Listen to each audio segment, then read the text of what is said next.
Student ആയിരുന്ന അഞ്ജുഷ ഉണ്ട്. അഞ്ജുഷ അവളുടെ ഫീൽഡുമായി ബന്ധപ്പെട്ട് നിങ്ങളോട് സംസാരിക്കും. അപ്പോൾ നമ്മുടെ റിസോഴ്സ് പേഴ്സൺ അഞ്ജുഷയെ ഇൻട്രൊഡ്യൂസ് ചെയ്യാൻ വേണ്ടി ഹരികൃഷ്ണൻ സാറെ ക്ഷണിക്കുന്നു. ഹലോ, എല്ലാവർക്കും സ്വാഗതം. ഡോക്ടർ അഞ്ജുഷ VS ഇപ്പോ ജർമ്മനിയിലെ ഉൽം യൂണിവേഴ്സിറ്റിയിലെ ഇൻസ്റ്റിറ്റ്യൂട്ട് ഓഫ് ക്വാണ്ടം ഒപ്റ്റിക്സിൽ പോസ്റ്റ് ഡോക്ടറൽ ഫെലോ ആണ്. അഞ്ജുഷ 2012 നമ്മുടെ ഡിപ്പാർട്ട്മെന്റിൽ നിന്ന് BSc പാസ് ഔട്ട് ആയത്. ആ വർഷം തന്നെ ഐസർ പൂനെയിൽ ഇന്റഗ്രേറ്റഡ് PhDക്ക് അഡ്മിഷൻ കിട്ടി.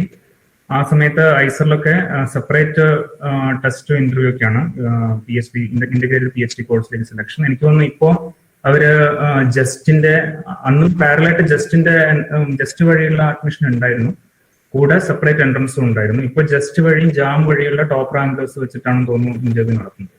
അപ്പൊ അന്ന് എനിക്ക് ഓർമ്മയുണ്ട്, അഞ്ജുഷ പൂനെയില് പോവുകയും ഇവിടുന്ന് അങ്ങോട്ട് പോവുകയും അവിടെയായിരുന്നു റിട്ടേൺ ടെസ്റ്റ്. 2 റിട്ടേൺ ടെസ്റ്റ് ഉണ്ടായിരുന്നു. ഒരു ടെസ്റ്റ്, അത് കഴിഞ്ഞ് വീണ്ടും അതിൽ നിന്ന് ഷോർട്ട് ലിസ്റ്റ് ചെയ്യുന്ന ആൾക്കാർക്ക് വീണ്ടും ഒരു റിട്ടേൺ ടെസ്റ്റ്, അത് കഴിഞ്ഞ് ഡീറ്റെയിൽഡ് ആയിട്ടുള്ള ഇന്റർവ്യൂ, അരമണിക്കൂറിന് മേലെയുള്ള ഒരു ഡീറ്റെയിൽഡ് ഇന്റർവ്യൂ. അപ്പൊ ഇത്തരം എല്ലാ കടമ്പകളും കടന്നിട്ടാണ് അവിടെ സെലക്ഷൻ കിട്ടുന്നത് ഇന്റഗ്രേറ്റഡ് PhDക്ക്. 2019 കഴിഞ്ഞ വർഷം ഓഗസ്റ്റിൽ PhD കംപ്ലീറ്റ് ചെയ്തു. ക്വാണ്ടം ഒപ്റ്റിക്സിലായിരുന്നു, എക്സ്പെരിമെന്റൽ ക്വാണ്ടം ഒപ്റ്റിക്സിലായിരുന്നു PhD. ഈ വർക്ക് PhD വർക്കിന്റെ സമയത്ത് ഏതാണ്ട് 5 ഇന്റർനാഷണൽ ജേണൽ പേപ്പേഴ്സ് ഉണ്ട് അഞ്ജുഷയ്ക്ക്. 2018 Marie Curie international fellowship by European കമ്മീഷന്റെ മേരി ക്യൂറി ഇന്റർനാഷണൽ ഫെലോഷിപ്പ് കിട്ടി. ഇത് 3 വർഷത്തോളം യൂറോപ്പിൽ ഇപ്പോഴത്തെ ഇൻസ്റ്റിറ്റ്യൂട്ടിൽ ജർമ്മനിയിലെ ഉൽം യൂണിവേഴ്സിറ്റിയിൽ റിസർച്ച് ചെയ്യുന്നതിനുള്ള ഫെലോഷിപ്പ് ആയിരുന്നു. അപ്പൊ 2018 മുതൽ ഒരു അഞ്ജുഷ അവിടെ ഉണ്ട്. ഇപ്പൊ 2 വർഷമായിട്ട് ഉൽം യൂണിവേഴ്സിറ്റിയിലുണ്ട്. ഇത് കൂടാതെ അഞ്ജുഷയുടെ മറ്റ് റിസർച്ച് ഏരിയാസ് എന്ന് പറയുന്നത് nuclear magnetic resonance, quantum information processing, quantum control, nitrogen NV centre, അതായത് nitrogen vacancy centres in diamond. ഇന്നത്തെ ടോക്ക് പ്രധാനമായിട്ടും അതിനെ പറ്റിയാണ്. ക്വാണ്ടം സെൻസിങ്, ഇത്തരം ഏരിയാസ് ആണ് അഞ്ജുഷയുടെ റിസർച്ച് ഇൻട്രസ്റ്റ്. അഞ്ജുഷ ഇവരുടെ ഫീൽഡിൽ ഈ പറഞ്ഞ റിസർച്ച് ഏരിയയിൽ ഇപ്പോൾ കഴിഞ്ഞ മാസം നടന്ന ഒരു ഫസ്റ്റ് ഇന്റർനാഷണൽ കോൺഫറൻസിന്റെ ഓർഗനൈസർ കൂടിയായിരുന്നു അവിടെ ഉൽം യൂണിവേഴ്സിറ്റിയിൽ. ഇത് കൂടാതെ അഞ്ജുഷ കോ കരിക്കുലർ പ്രോഗ്രാംസിൽ വളരെ ആക്റ്റീവ് ആയിരുന്നു. ഇവിടെ പഠിക്കുമ്പോഴും അതിന് മുൻപ് സ്കൂൾ ഉണ്ടായിരുന്നപ്പോഴും 2007 പ്രസിഡന്റിന്റെ അവാർഡൊക്കെ കിട്ടിയിരുന്നു. സ്കൗട്ട് ആൻഡ് ഗൈഡ്സ് ആക്റ്റീവ് ഇതിൽ അവാർഡ് കിട്ടിയിരുന്നു. NSSൽ വളരെ ആക്റ്റീവ് ആയിരുന്നു. അപ്പോ അഞ്ജുഷയെ നമുക്ക് നിങ്ങളോട് സംസാരിക്കാൻ, ഇന്നത്തെ അഞ്ജുഷയുടെ ടോക്ക് അഞ്ജുഷ ഇപ്പോൾ ഉൽം യൂണിവേഴ്സിറ്റിയിൽ ചെയ്യുന്ന റിസർച്ച് ഏരിയയാണ് പരിചയപ്പെടുന്നത്. അപ്പൊ അതിൽ അഞ്ജുഷയുടെ ജനറൽ റിസർച്ച് എക്സ്പീരിയൻസിനെ കുറിച്ച് നിങ്ങളോട് ഷെയർ ചെയ്യും, ഒപ്പം ഈ പറയുന്ന ഫീൽഡ് പരിചയപ്പെടുത്തുകയും ചെയ്യും. അപ്പൊ ഈ ടോക്കിലേക്ക് എല്ലാവരെയും ക്ഷണിക്കുന്നു. ഒപ്പം ഇന്ന് നിങ്ങളോട് സംസാരിക്കാൻ വേണ്ടിയുള്ള ക്ഷണം സ്വീകരിച്ചിട്ട് വളരെ സന്തോഷത്തോടെ എത്തിയിരിക്കുന്ന അഞ്ജുഷയും നമുക്ക് എല്ലാവർക്കും വേണ്ടി സ്വാഗതം ചെയ്യും. Anjusha. It is present. Yeah.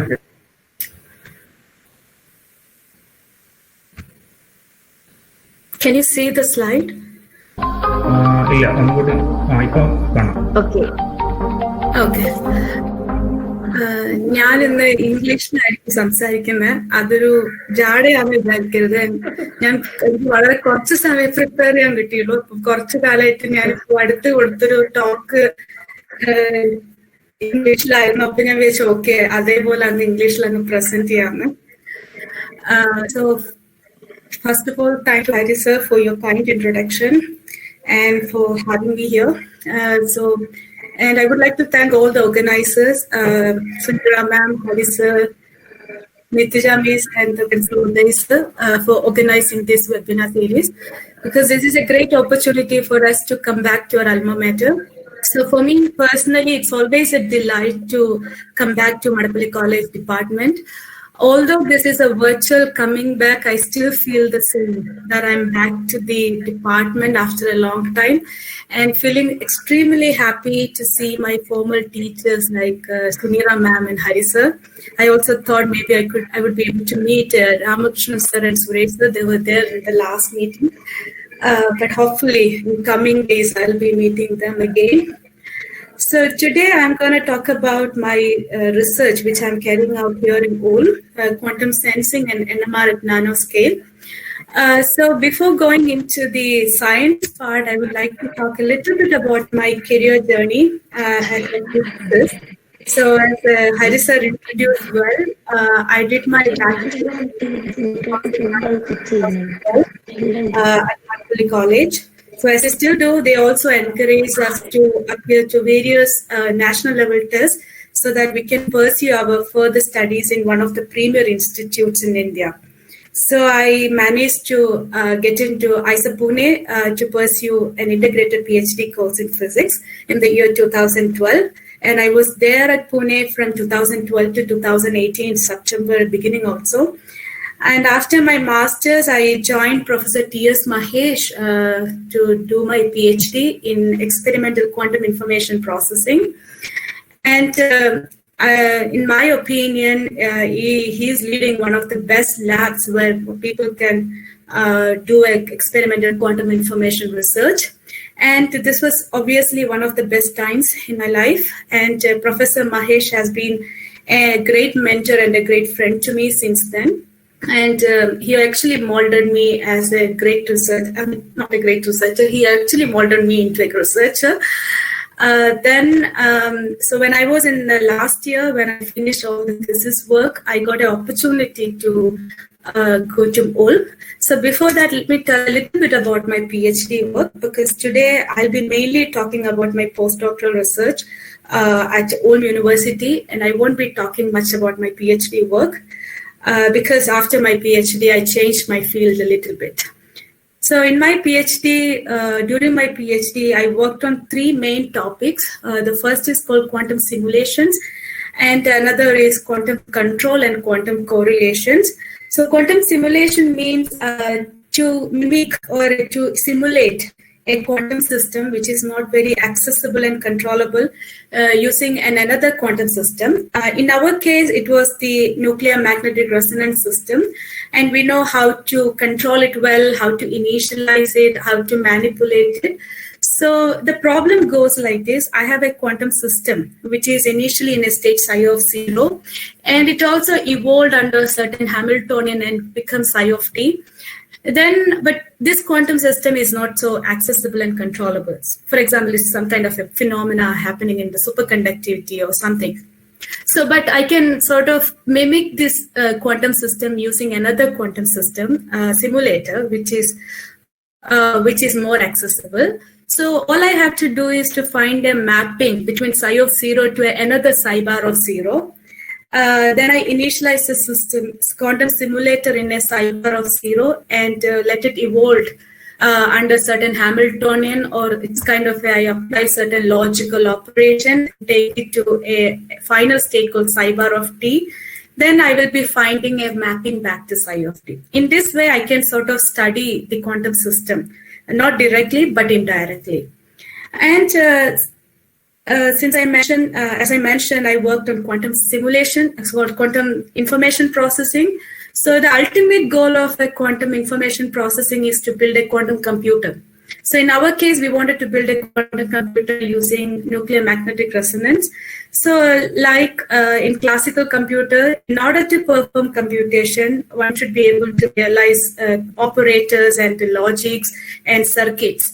So in a similar way, we need to think about how to realize such logics and operators in quantum computers. So I also worked a little bit about quantum control for realizing unitary operations, because unlike classical computers, in quantum computer, all the operators and logics and circuits are unitary in nature. That you might already know in your quantum mechanics course, from your quantum mechanics courses. So I also worked a little bit about optimal control theory to realize any arbitrary unitary operators to perform quantum simulations as well as quantum computing.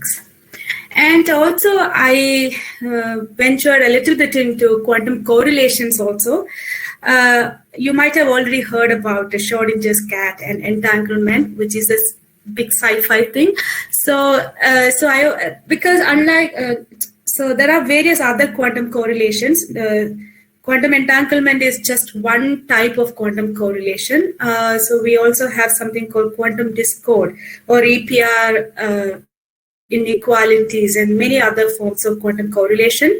And these correlations are known as a resource for quantum computing because most of the algorithms and the quantum computing protocol utilize these quantum correlations.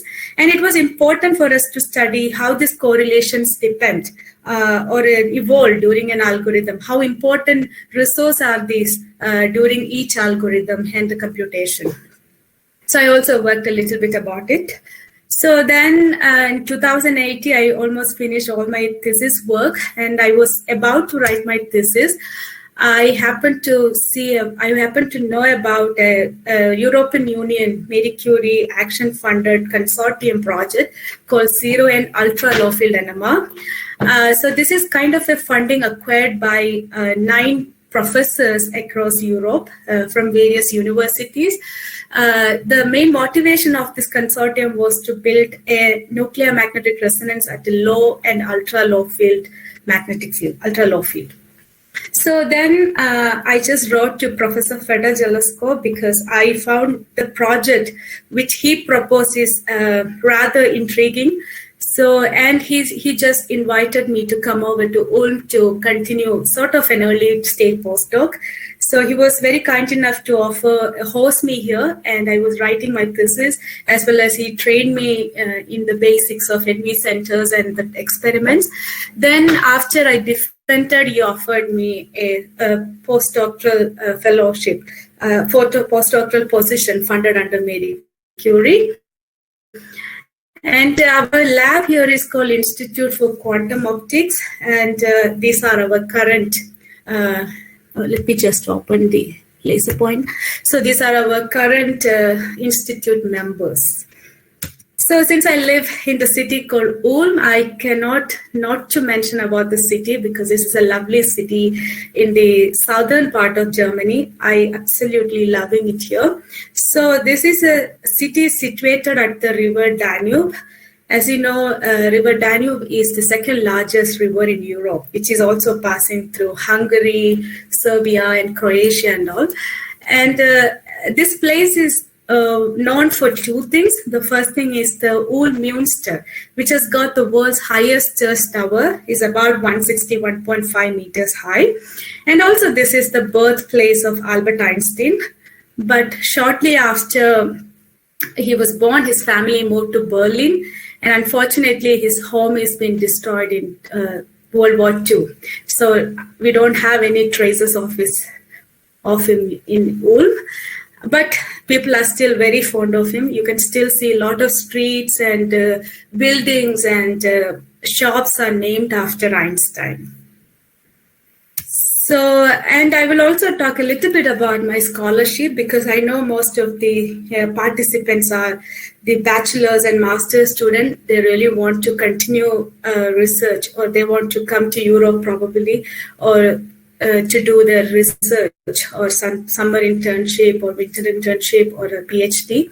So I think it would be useful to mention a little bit about the fellowship I acquired. So my fellowship is called Marie Curie Fellowship, which is a fellowship funded by European Commission to support the researchers in the Europe as well as the outside Europe. So it sort of enabled the researchers to come and perform their research in Europe. So they have several actions. The first one is called Innovative Training Network. This is mainly aiming the students who wants to do an industrial or a joint doctoral degree. So this is the same fellowship I acquired because when I was applying for this job, I didn't have a doctoral degree. So I was sort of eligible for this fellowship. Then you also have some co-fund, which is mainly for the academic or the industry people to support their own PhD students and research, which may not be very useful for you right now. And also you have something called individual fellowship for people who wants to start independent research as a postdoc or a professor in Europe. So this is a kind of a fellowship. You can actually write yourself. You can write a grant, then you can submit, and if the grant wins it, you will get an independent fellowship to pursue a research in Europe. But only thing you have to do is you have to find a host whom can actually host your research or your research activities. It could be a professor, or it could be a university, it could be a industry, or anywhere.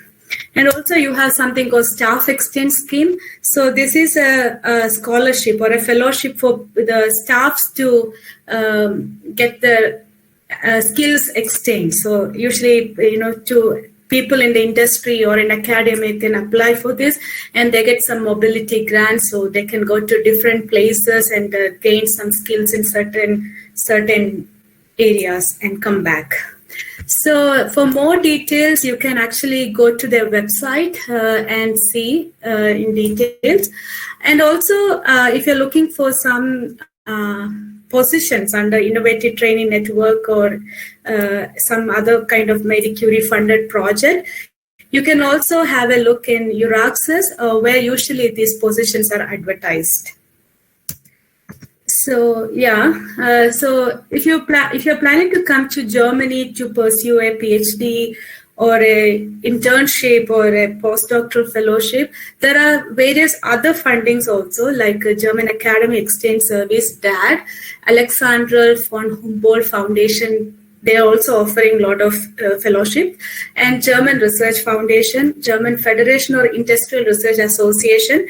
And also the other way is to just write to the professors directly with a cover letter and a CV. So if they have a position open, or if they have some funding to support you, and if they really think your expertise and your previous research experience fit with their requirement, they can hire you directly and they can fund your research. So I think that is enough self-boasting. So let me just get into my research now. So today I will be talking about my postdoctoral research. So going into the motivation of my research, I don't know how many of you have seen an NMR spectrometer. You might have probably seen a magnetic resonance imaging in a diagnostic center, and perhaps some of you might have already gone to a MRI diagnostics. So for those who have not seen an NMR spectrometer, this is how an NMR spectrometer looks like. It's a rather complicated and a sophisticated instrument. And I personally believe this is one of the most powerful tools scientists have maybe ever invented, having applications in chemistry, biology, even in physics. And the heart of the NMR is the magnetic field, which is generally in the range of 1 Tesla to 21.1 Tesla. This is a huge magnetic field because 1 Tesla is actually good enough to lift a car up. And the NMR sample, a tube looks like this. So this is like, there are some kind of an Avogadro number of molecules in it. And the main reason for having such a huge sample volume is that the sensitivity, because if you want to, NMR is not so very sensitive because of the induction type of detection, because if you use any type of RF coil to detect a signal, it is always limited by the sensitivity. So in order to gain more sensitivity, either you need a really huge magnetic field or a really huge sample volume. So that is when people started thinking about having alternative ways to do NMR, and using NV centers in diamond is one of the ways. So in NV center, we have a diamond, which is a kind of a, so NV center is a kind of a point defect in the lattice of a diamond, which is deep inside the diamond. So for example, we have some defect, NV defect, which I will be talking later in detail, what are these defects and how they look like and the electronic structure and everything. But to give an overview, so you have some kind of a point defects in the lattice of the diamond, which is at a depth d from the surface. And you have some nuclear spin on the surface of the diamond, the molecule you want to image or you want to study. Usually one single NV is sensitive to the number of molecules in this hemisphere. So that will be like 100 to 1,000 or 1,000 or maybe 10,000 nuclei. And then we can detect the magnetic field fluctuations from these nuclei. That is basically the NMR do. So the main advantages of using a single NV center to do NMR is that, first of all, it is cheap, because an NMR spectrometer can really cost a fortune. It's a very expensive instrument. But NV-NMR is cheap because it doesn't require a very complicated hardware and softwares, and could be cheaper. And it is compact because everything works in the ambient condition in NV centers. So we don't need cryogenic temperature or vacuum or anything like that. So it could be quite compact. And also, you don't need a huge sample volume to detect the signal. It could be nano to picomolar sample, and no need of high magnetic field as in the conventional NMR. And it can also function at room temperature. But everything comes with some kind of challenges. So poor spectral resolution is one of the challenges in NV-NMR. And that is something I'm also trying to tackle in my postdoctoral research, because in order to get a full-fledged NMR with NV center, we need to really tackle this issue. And we are actually trying to understand how diffusion and how spectral resolution or the spectral line shape and everything looks like in NMR and nano NMR. So this is something I'll be talking in my presentation. So this is the outline of my presentation. So first, I will talk a little bit about the nitrogen vacancy centers in DIAMOND.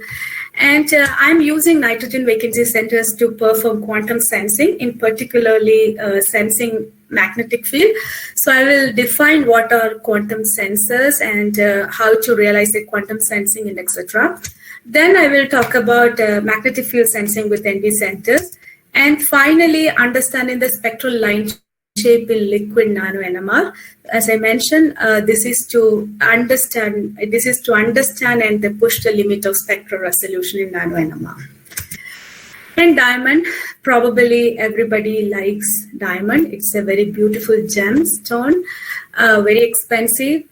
So diamonds are naturally found at the core, at the mantle of the earth, where it has a very favorable conditions to grow, like high pressure and high temperature. And this is in that condition, this is the most stable color of carbon, and it is actually ultra wide band gap that makes it colorless and shiny. And it's extremely hot and a very good conductors. Now you can also put diamond in lab, synthetic chemical rate deposition, also high pressure, high temperature.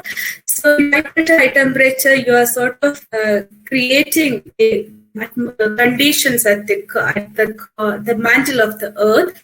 So then a graphene will phase transform into diamond under these conditions.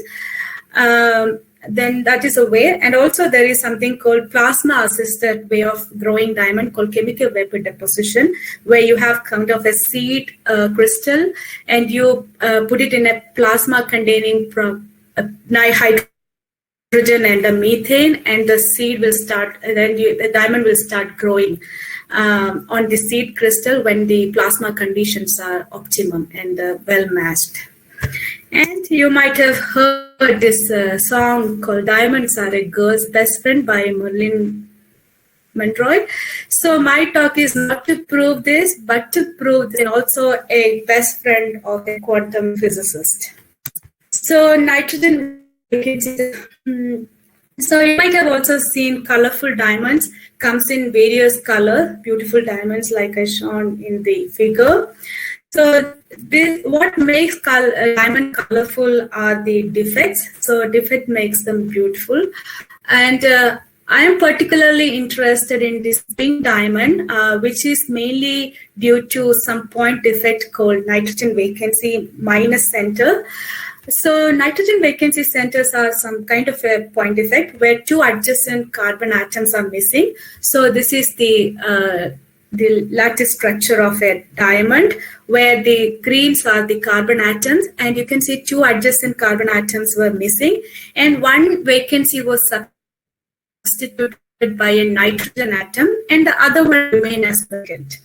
So now if you look at this, look like another molecule where it has two extra electrons from the long-term nitrogen and 3 electrons coming from the dangling bond.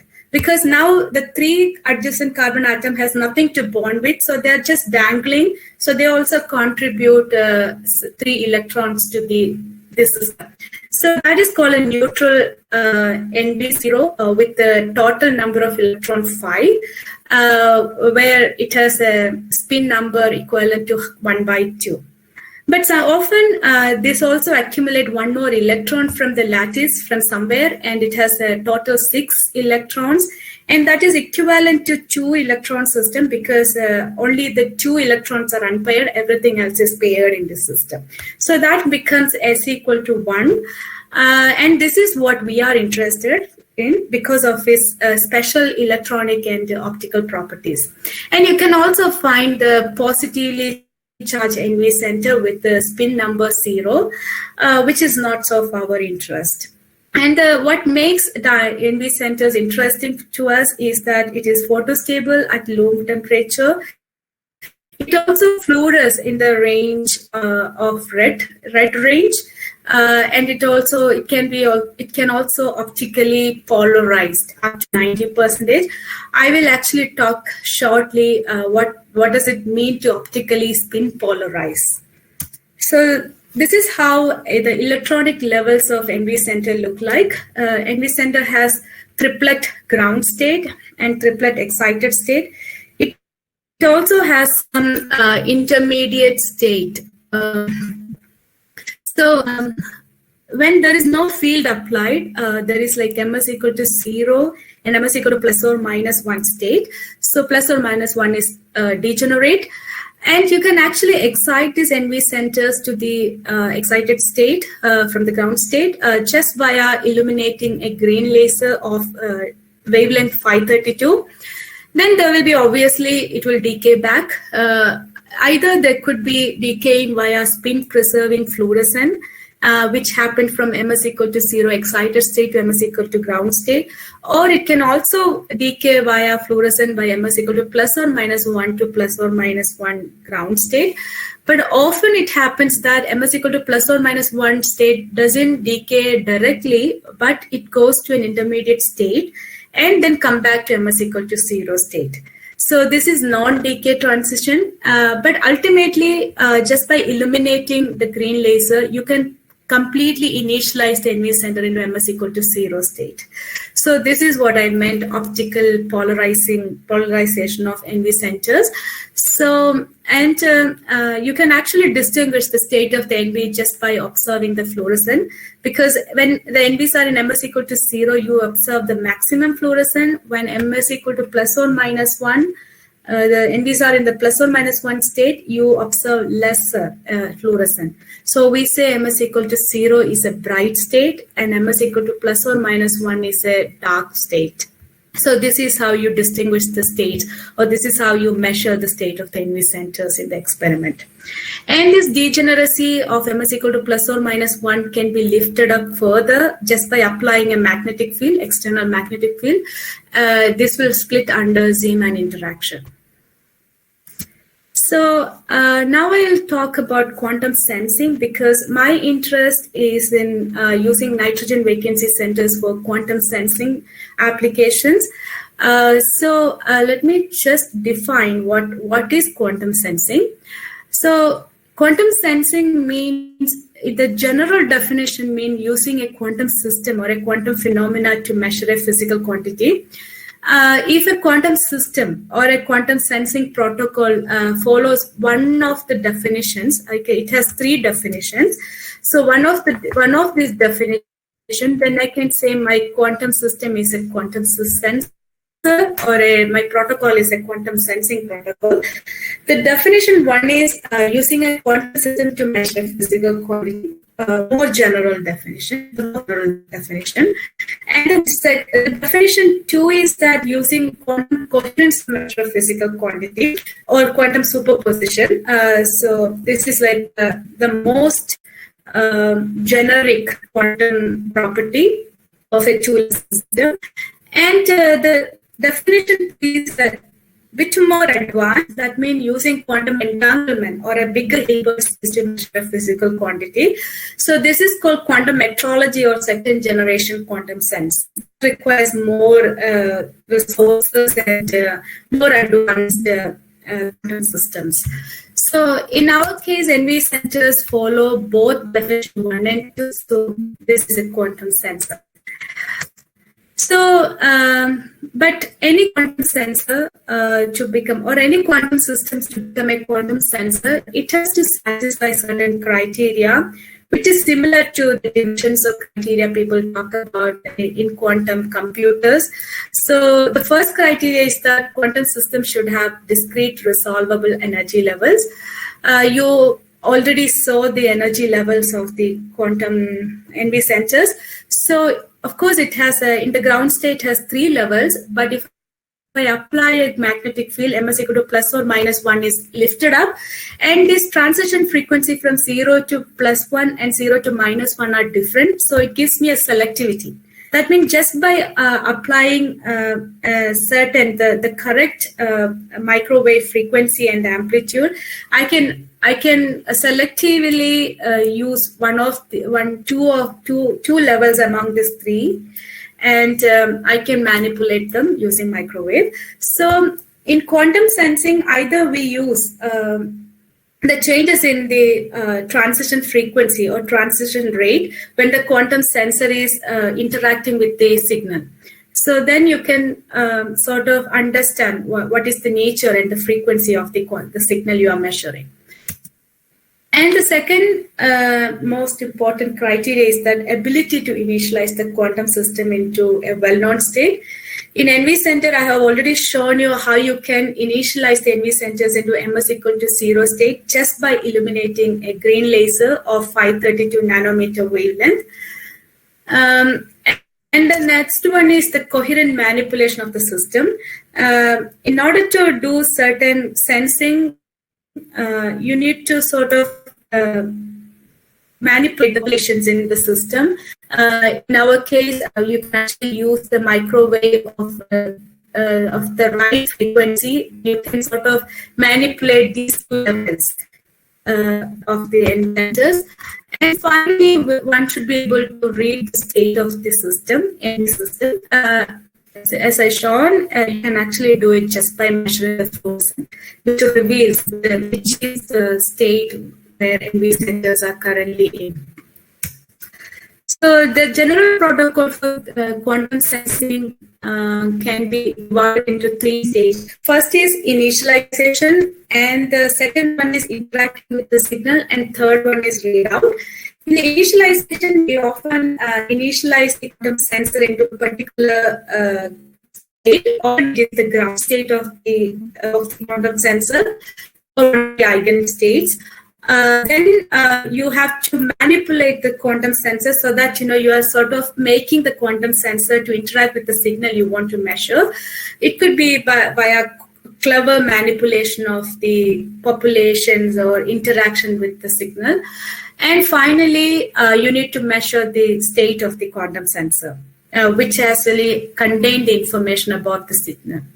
So in NV Center, the initialization and the readout can be done via optical illumination of green laser and measuring the fluorescence. And the intermediate states are done via microwave manipulation, microwave pulses we call, applying microwave in certain fashion. We can actually cleverly manipulate the interaction with the signal. By the way, I just want to say you can interrupt me anytime. I'm actually looking at the screen. I don't see any of the audience. So please feel free to interrupt me if you have any questions. So NV centers are great sensors which has the ability to sense magnetic field, electric field, and temperatures. So since I am interested in sensing magnetic field, especially AC magnetic field, because NMR is nothing but sensing the alternating magnetic field produced by the nuclear spins. And there are various protocols already being developed in the field of NV sensors. I have pointed out few sensing protocol. One is called optically detected magnetic resonance, Ramsey measurement, Rabi measurements, and just by observing the fluorescent count, you sense some magnetic fields in. And also there are certain protocols for measuring AC field, like where the amplitude and the phases are changing with the time, magnetic field. And there are certain ways. I won't go through all of them. If you're interested in, you can actually look into, go and have a look on these techniques. So in my talk, I'll be talking about two of these methods, Hanako and other dynamical decoupling sequence, because I just want to give you a idea how exactly this sensing work in NV center. And our experimental scenario looks like this. I have a diamond, and I have some molecules on the top of the diamond whose structure or dynamics I want to study. So these nuclear spins have some kind of these molecules have NMR active nuclei in them, and they sort of they behave like a tiny magnet, and they have some kind of they're creating some kind of a magnetic field fluctuations at the NV center, and which I want to detect with the NV centers. And if I apply a field along the NV axis or along the NV center, it sort of gives a quantization axis. That means all the magnet will try to align it either along the magnetic field or the opposite to the magnetic field. And the signal sort of look like this. That means I have a field which is oscillating at a frequency which is determined by the field applied along the magnetic field, which is something called Lama frequency, which you might have already, I think master's students might have already studied in their atomic and molecular physics course. What is the Lama frequency of a nuclear spin, or an electronic spin also has Lama frequency. So let me talk a little bit about some protocols. So in order to measure a signal, what determines the quality of the quantum sensor is the resolution. That means what is the minimum signal one can measure using this instrument or using this sensor, which is often inversely proportional to the sensing time. The longer time I can measure, the maximum resolution I can achieve. So here I have shown a typical pulse sequence to detect a static magnetic field. That means I'm having some kind of a constant static magnetic field present at the NV center, and I want to detect what is the strength and the frequency of this strength of this magnetic field. It's more like a magnetometer. So in the beginning, we actually prepare the NV center in a superposition state, 0 and 1 by 2, because if you remember, we only consider 2 levels in the ground state, and you can prepare the NV centers into equal superposition state by coherent manipulation and apply microwave. I am not going into the details of it, but just imagine we can prepare them in this superposition state, and I just let the system evolve freely. That means my NV centers will evolve under its own Hamiltonian, and after some time tau, the state becomes like this. That means it accumulates some phase. It's called dephasing phase, and if I can measure this phase, it obviously contain the information about the field present at the vicinity, and the phase is proportional to gamma b, and by which I can measure the field strength of the static field. And obviously, here the resolution is limited by T2 star. T2 star is something called the decoherence time. That means when you prepare a system in a quantum state, it cannot stay in that state for longer time, because it is always interacting with some noise and some kind of other things in the background, because no system is ultimately a closed system. So every system interact with some kind of a noise and some kind of other things in the background. So it also loses property to stay in that particular state. So T2 star is something we call the resolution, the coherence time. Until after T2 star, this state cannot be preserved, or it just go into the thermal state and it become a classical system. Now you imagine you have kind of a oscillating field. Then this can be done, this can be detected just by applying a pi pulse in the middle of this Ramsey sequence. That means the total phase accumulated is of this form. If the field was static, you don't accumulate any phase, because this integration cancels the other integration. But if there are non-static component, this phase won't be cancelling, but rather they will add up. So that will contain the information about the oscillating magnetic field. And here the resolution is limited by T2, because when you apply pi, you're already restricting the NV centers from interacting with certain noise components. So you have more coherence time. And also there are this resolution time, or the measurement time can be prolonged by applying more complicated pulse sequences. We call something like dynamical decoupling sequences, which is nothing much, which is like we apply a series of pi pulses, like a series of microwave pulses. For example, in this figure, I showed XY8 sequence. That means you apply 8 sequence pulses of X and Y phases, because in microwave you can change the phases and the duration of the microwave. Then you can achieve some kind of you can achieve this kind of a phase changes, or you can change the phases of the pulse or microwave you're applying. Then the fields are detected by changing the gap or the spacing between these two adjacent pi pulses. Then when the condition is matched, when the spacing becomes exactly half the frequency of the field you want to detect, because your field is oscillating at a frequency nu, then it actually matches the condition. Then you pick up the maximum phase. Then you observe a sudden drop in fluorescence. Then you know what is the corresponding frequency, or the strength of or the frequency of the magnetic field or fluctuation. And looking at the intensity of the drop, you can sort of predict the strength of the magnetic field.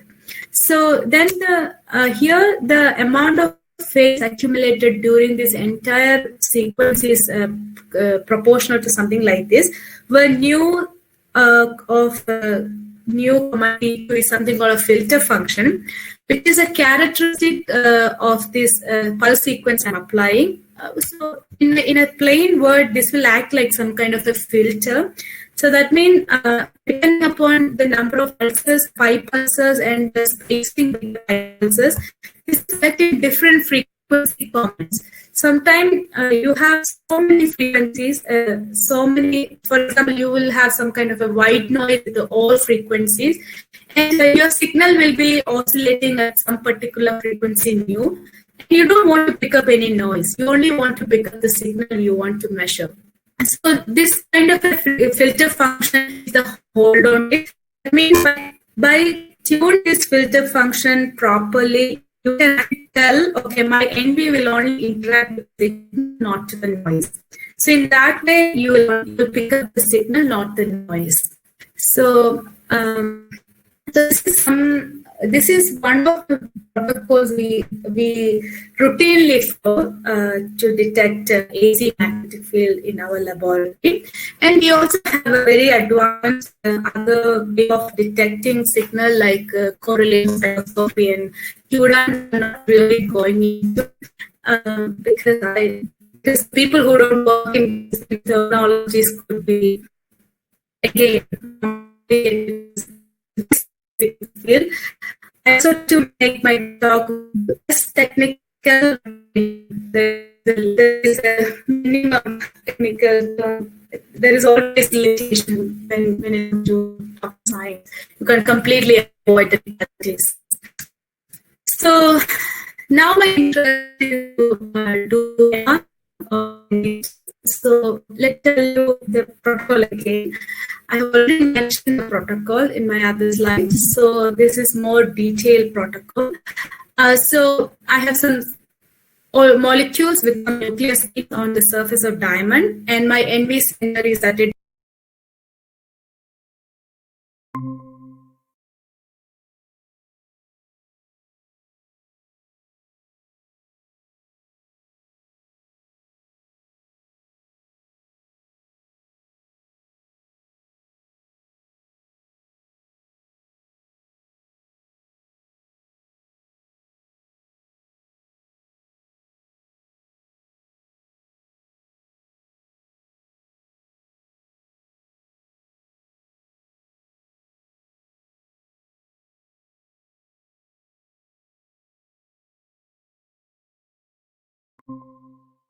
Polarization. That means I have so many spins, then they're all unpolarized because there is no magnetic field applied.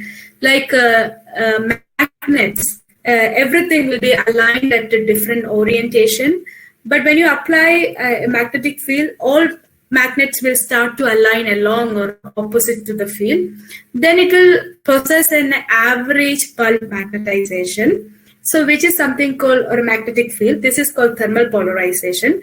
But when the detection volume gets really, really small, you sort of start to you sort of have this stochastic polarization. That means each polarization, each magnetic field is like stochastically changing, and it sort of dominate the average thermal polarization. So in NV-NMR, we have very small detection volume. So the stochastic or the statistical polarization sort of dominate the average thermal polarization.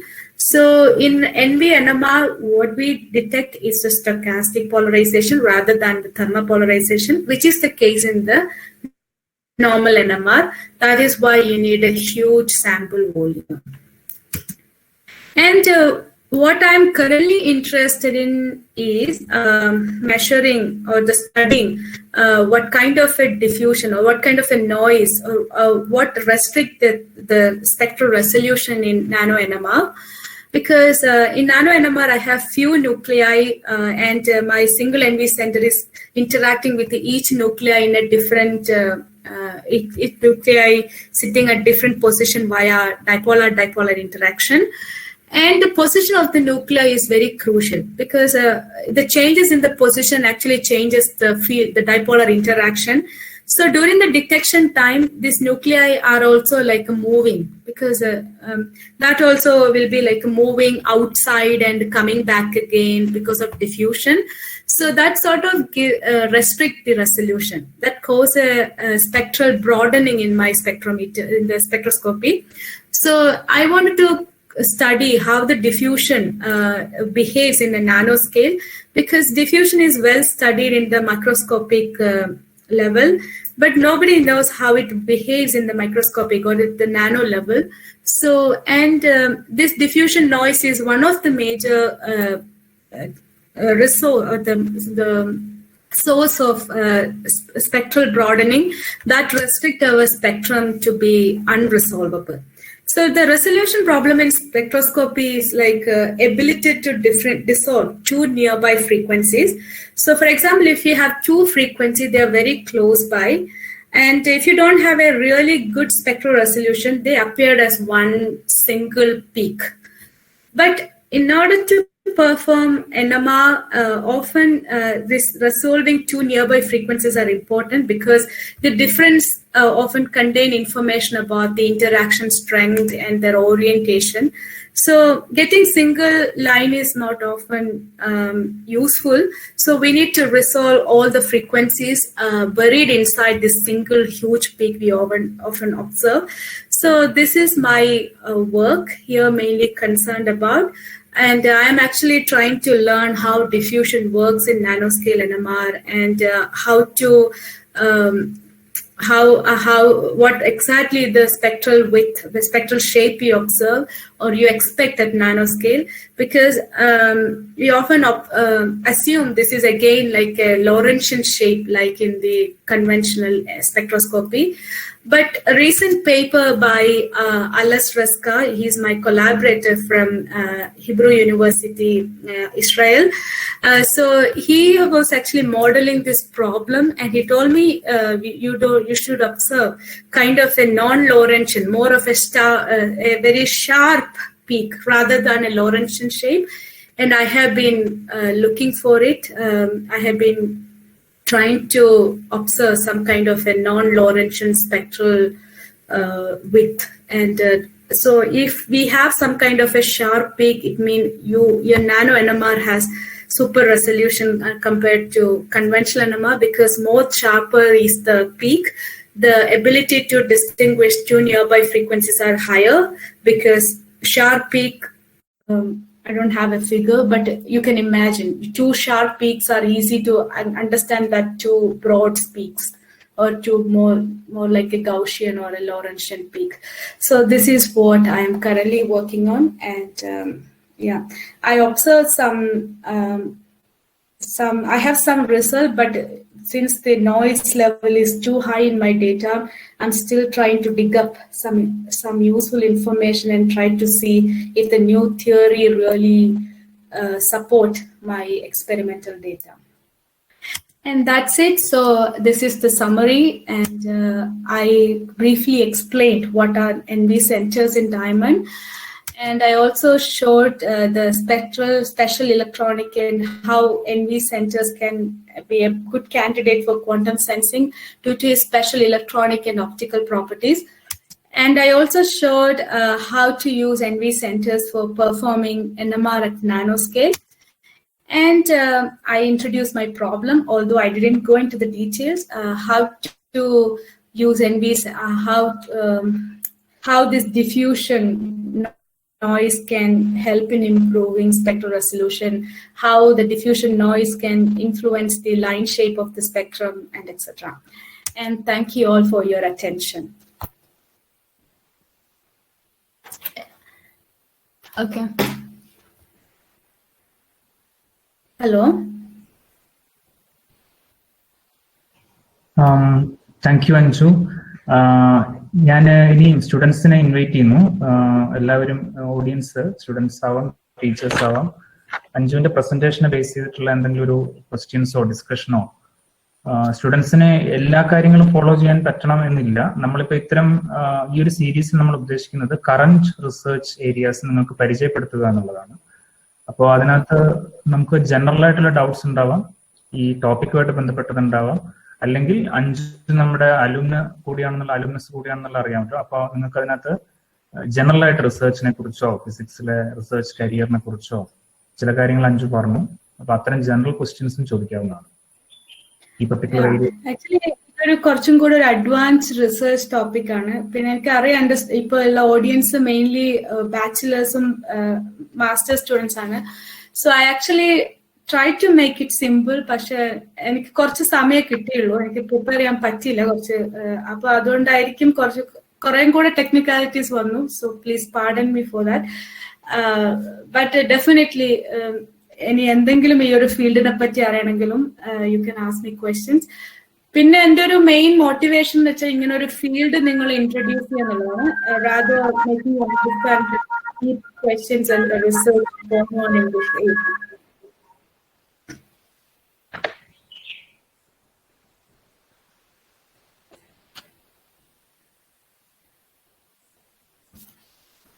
മുംതാസിനെയാണ് വിളിക്കേണ്ടത്. Hello.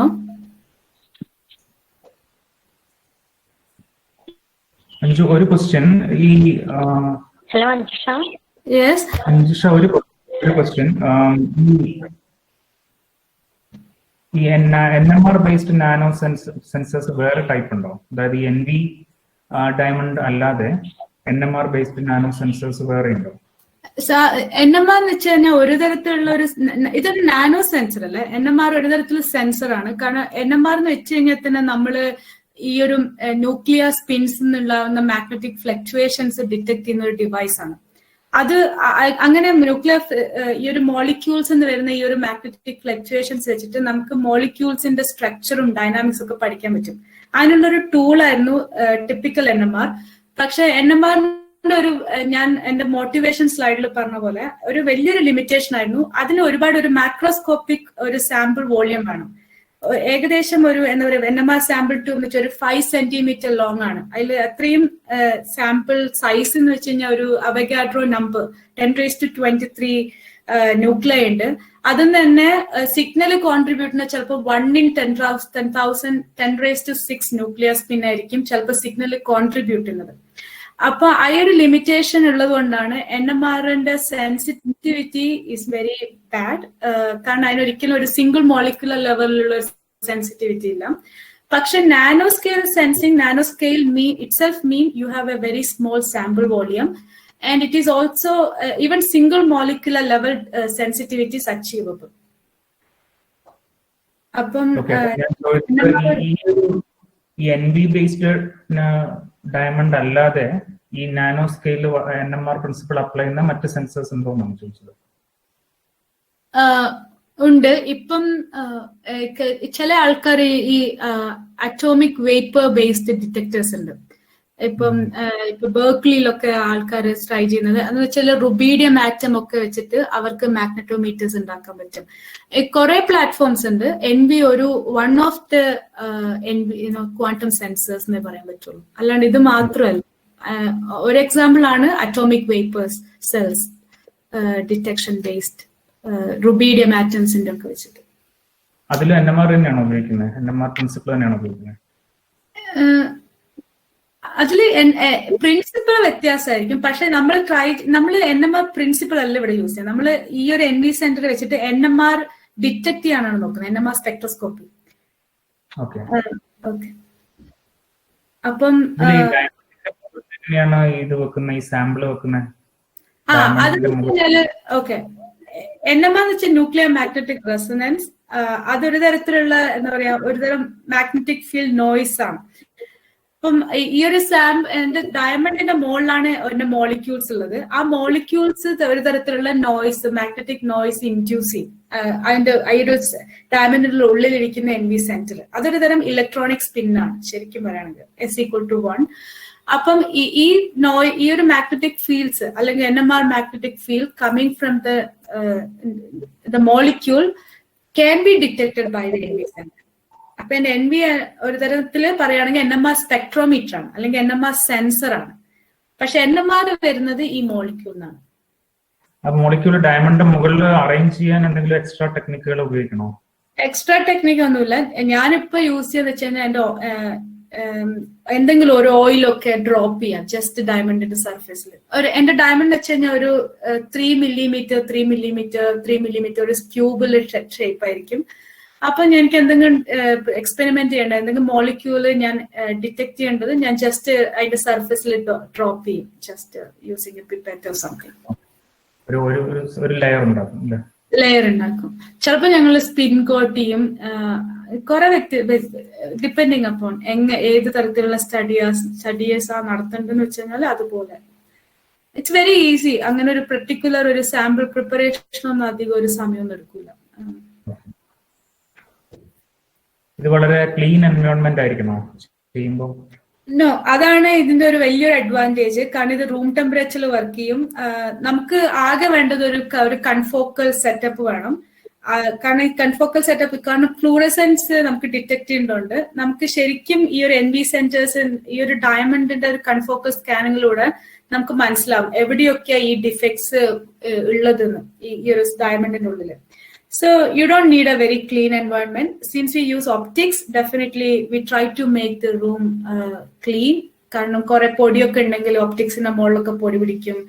അല്ലാതെ അങ്ങനെ ഒരു special ഒരു റൂമോ clean റൂമിന്റെ ഒന്നും ആവശ്യമില്ല. ഞാൻ നേരത്തെ പറഞ്ഞ പോലെ സ്റ്റുഡൻസിന് ചോദിക്കാം, ഈവൻ ജനറൽ ക്വസ്റ്റ്യൻസും ആവാം. ഇപ്പൊ നമ്മുടെ ഡിസ്കഷനിൽ ഒരു സമയമാണ്. പ്രീത മെസ്സേജ് ചെയ്തിട്ടുണ്ട്. Minus centers make a diamond colorful, right? If so, how does it appear in different color? What peculiar about NV vacancy making them colored? NV minus centers എന്ന് പറഞ്ഞാൽ ഒരു particular defects മാത്രമാണ്. കാരണം ഏത് ക്രിസ്റ്റൽ നോക്കിയാലും അത് ഒരിക്കലും ഒരു പെർഫെക്റ്റ് ക്രിസ്റ്റൽ ആയിരിക്കും. ഇപ്പൊ ഡയമണ്ട് എന്ന് പറഞ്ഞാല് നമ്മൾ എക്സ്പെക്ട് ചെയ്യുന്ന ലാറ്റിസിൽ ഫുള്ള് ഇത് കാർബൺ ആറ്റംസ് ആർ ടെട്രാഹിഡ്രലി ഓറിയന്റഡ്. പക്ഷെ ചില സമയത്ത് പലതരത്തിലുള്ള ഡിഫക്റ്റ് വരാം. ഒന്നുകിൽ ജസ്റ്റ് ഓരോ ലാറ്റിസിൽ ചിലപ്പോൾ കുറച്ച് കാർബൺ ആറ്റംസ് മിസ് ചെയ്യുന്നത്, അത് ചിലപ്പോ ഗിവിങ് ഒരു റെഡ് കളർ ആയിരിക്കും, അല്ലെങ്കിൽ ഒരു ഗ്രീൻ കളർ ആയിരിക്കും. Depending upon the type of defect present, ഡയമണ്ടിന് ഡിഫറെന്റ് കളേഴ്സ് ആയിരിക്കും.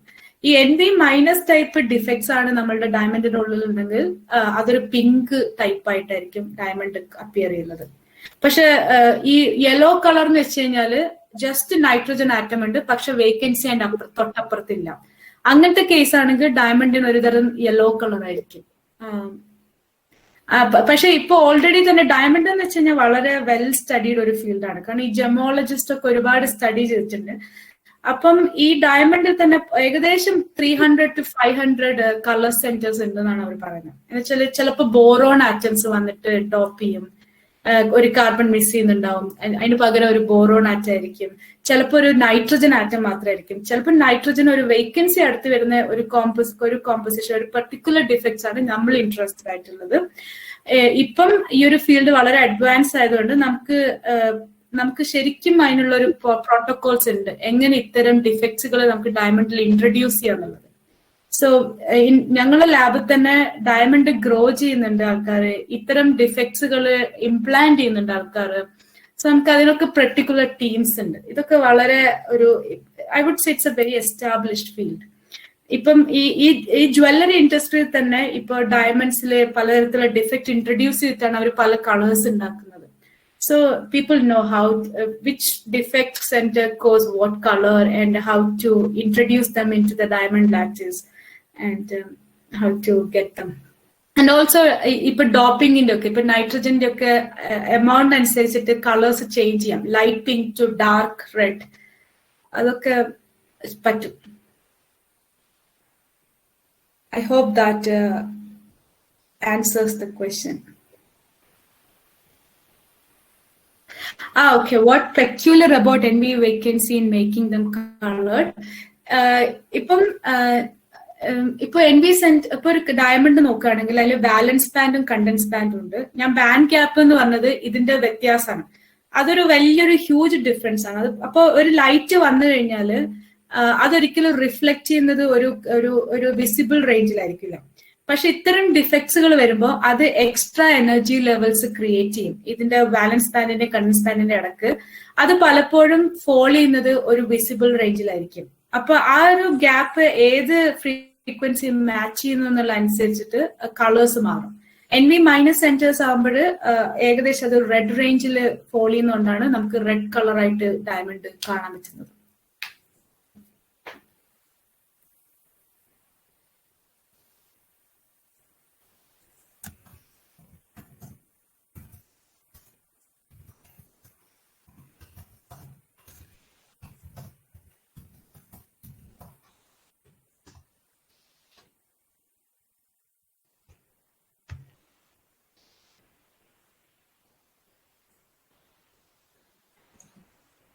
Any questions? കൂടുതൽ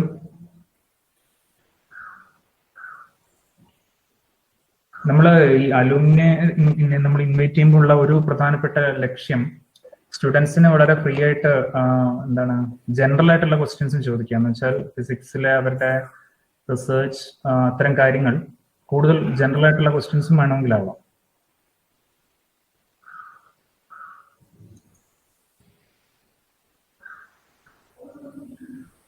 അഞ്ജുഷ, ഒരു ക്വസ്റ്റ്യൻ ഇവിടെ കമന്റ്സിലുണ്ട്. Why CCl4 is not used in NMR? CCl4 chloroform അല്ലേ ശരിക്കും? കാർബൺ ടെട്രാക്ലോറൈഡ് അല്ലേ? Carbon tetrachloride. ഓക്കെ. ആക്ച്വലി NMR-ൽ നമുക്ക് എന്ത് മോളിക്യൂൾ വേണമെങ്കിലും ഉപയോഗിക്കാം.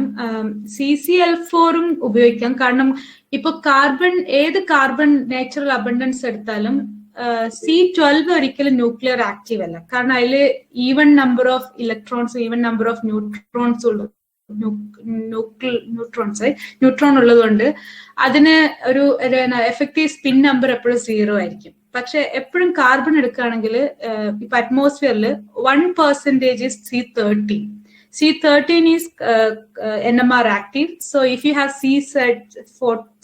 CCl4 can be used for NMR spectroscopy. കാരണം ഈ ഒരു 1% C13 നമുക്ക് എപ്പോഴും NMR സിഗ്നൽ കിട്ടും. So you can use it for NMR measurements.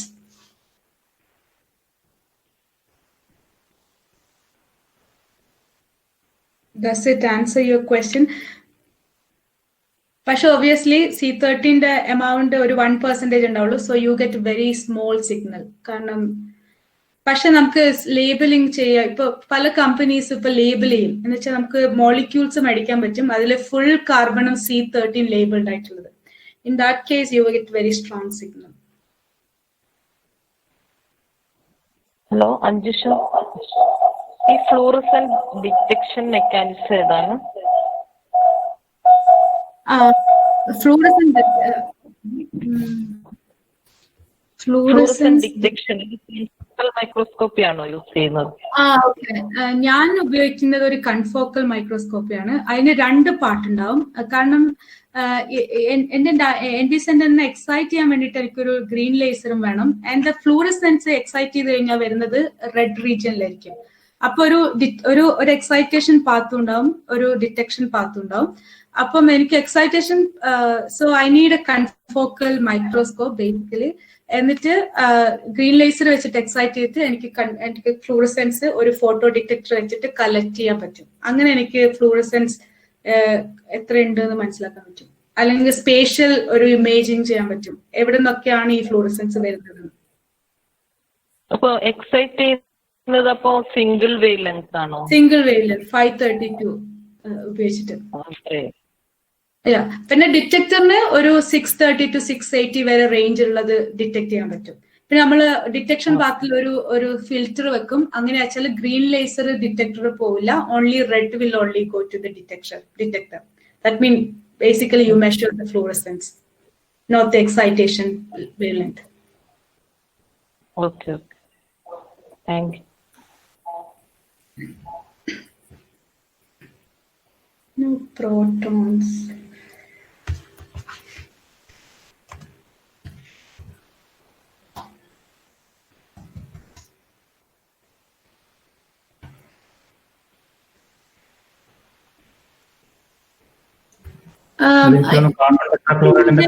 Questions clear ചെയ്യാൻ വേണ്ടിട്ട് NMR ചെയ്യാൻ പ്രോട്ടോണിന്റെ ആവശ്യമില്ല. NMR എന്ന് വെച്ച് കഴിഞ്ഞാൽ ഒഫ്കോഴ്സ് നമ്മളെ പ്രോബ് ഇപ്പൊ ഇലക്ട്രോണിക് വൈസ് നോക്കുകയാണെങ്കിൽ ഓരോന്നിന്റെ ലാമ ഇപ്പൊ ഒരു ഗൈറോമാഗ്നറ്റിക് റേഷ്യോ ഒക്കെ ഡിഫറെന്റ് ആയിരിക്കും. അപ്പോൾ ഓരോരോ പർട്ടിക്കുലർ ന്യൂക്ലിയർ ഡിറ്റക്ട് ചെയ്യാൻ പർട്ടിക്കുലർ പ്രോബ് ആവശ്യമാണ്. പക്ഷെ any NMR active nuclear can be detected using NMR.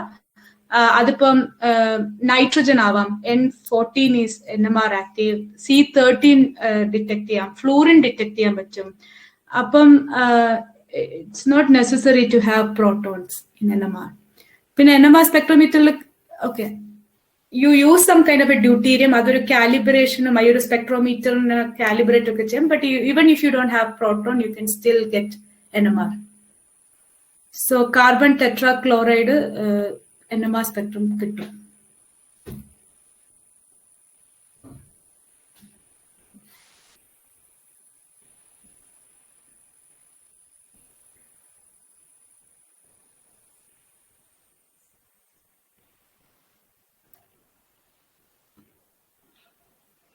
Hello, കേൾക്കാം?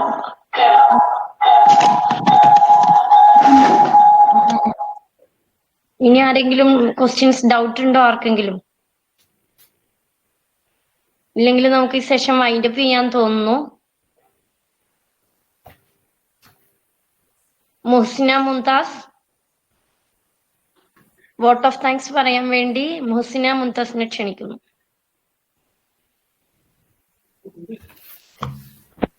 Good afternoon. Honorable teachers, our most respectful resource person Anjusha ma'am, and all my dear friends. Today, it's my privilege to have been asked to propose a vote of thanks on this prestigious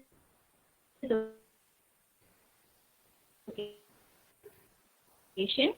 First of all, let me mention our deep sense of appreciation for Anjusha ma'am for her explanation of her research area.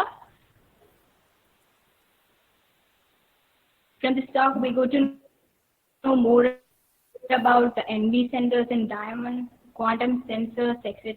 Moreover, she also explained how diamonds become the best friend of a quantum physicist. And frankly speaking, I really got inspired by seeing a woman doing her postdoc in Germany. Thank you, ma'am, for being an inspiration for all of us. Thank you, ma'am. Thank you so much for your beneficial talk. Thank you all. Thank you, Mohsina. Okay.